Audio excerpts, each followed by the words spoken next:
Jätkame tervise teemal. Taastusravi on samm täieliku tervenemiseni tänu arstiteaduse ja tehnika koostööle. Teenused on küll enamjaolt tasulised, aga milliste muredega võib teie poole pöörduda? Meil on Hea Tervisekeskuses palju erinevaid protseduure. Soojaravi, parafiinravi, mudaravi ja aparaatne füsioteraapia, laserravi, magnetravi, impulsravi, lööklaine, valgusravi ja soolaravi. On teada, et soolakambril on positiivne toime organismile, aga mille puhul on soolaravist enim abi? Soolaravi toimub, kui soolaerasooli sisse hingamine soolakambris, tõuseb kaitsekehade hulk hingamisteede limaskestas, mis aitab võimeldada bakterite ja viirustega. Soolaravi näidustatud patsiendile, kellel on kroonilised hingamisteede haigused, astma, bronhiit.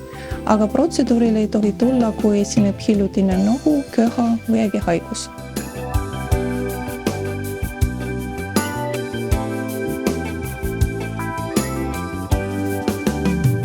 Mis vanuses patsientidele soolakamber sobib? Soolaravisse võivad tulla nii väiksed lapsed kui ka eakad inimesed.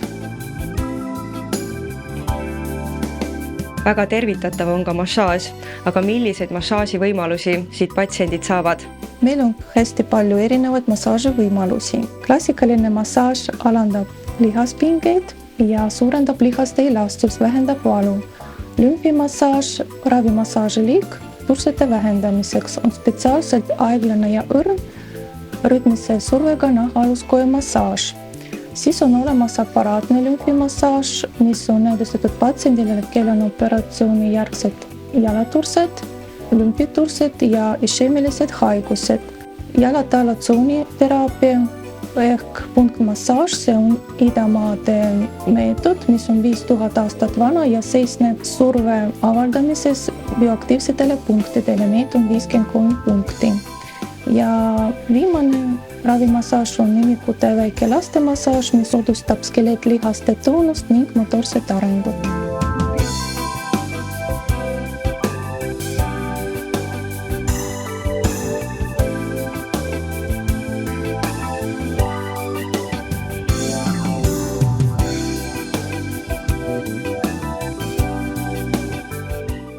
Kellel on huvi raviteenuste vastu, siis informatsioon on meie kodulehel.